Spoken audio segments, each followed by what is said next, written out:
Test match లో మళ్ళీ మనదే హవా అని రుజువు చేసింది team India.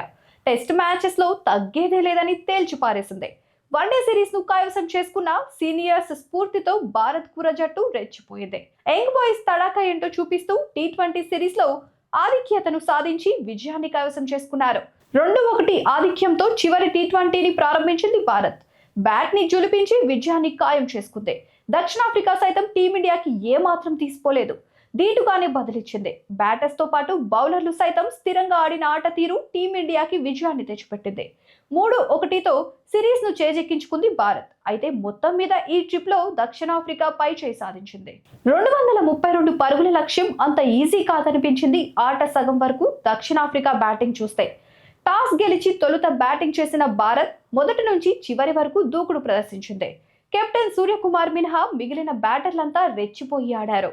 Vice captain Shubman Gill గాయపడడంతో అవకాశాన్ని దక్కించుకున్న సంజు శాంసన్ తన తడాకా చూపించాడు. ఓవైపు సంజు, మరోవైపు అభిషేక్ శర్మల పోటీ ఆట భారీ షాట్లు కొట్టి స్కోర్ బోర్డు పరుగులు పెట్టించింది. ఈ రీల్ మీకు నచ్చినట్లయితే లైక్ చేసి షేర్ చేయండి. ప్లీజ్ సబ్స్క్రైబ్ టు వేదిక టీవీ. ఇలాంటి ఇంట్రెస్టింగ్ కంటెంట్ కోసం చూస్తూనే ఉండండి వేదిక టీవీ.